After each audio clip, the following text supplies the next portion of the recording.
My máme prýma dětičky, brzy si stouply na špičky. Postupně stoupají na svý vlastní nožky, umí si ráno oblect ty ponožky. Když začnou zlobit trošičku, trvá to vždy jen chviličku. Pak zase jsou z nich naše hodné děti, a že jich máme doma jako smetí. Pařbu na PC mají v plánu, k večeru i k ránu, podobá se flámu.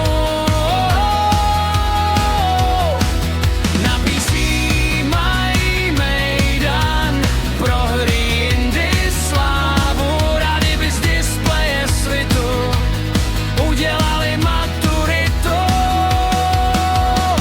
Pomáháme jim s učením, pro ně je to jen mučení. Stále se stejně vidí v počítači, jen ten je to, co k životu jim stačí. Trolení fejky k nevíře, neznají naše peníze. Robuxy, coiny, body nebo gemy, tímhle jsou dnešní děti postiženy. Pařbu na PC mají v plánu, k večeru i k ránu, podobá se flámu.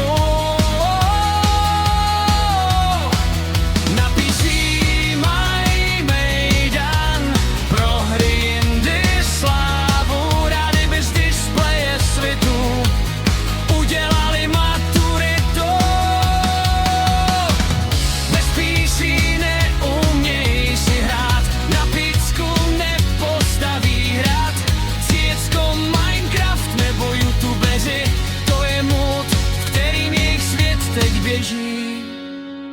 Tohle jsou PC dětičky, zvládají jen krátké větičky. Říkáme děti naše, to je na nic, vždyť krásný lidský život stojí za víc. Pařbu na PC má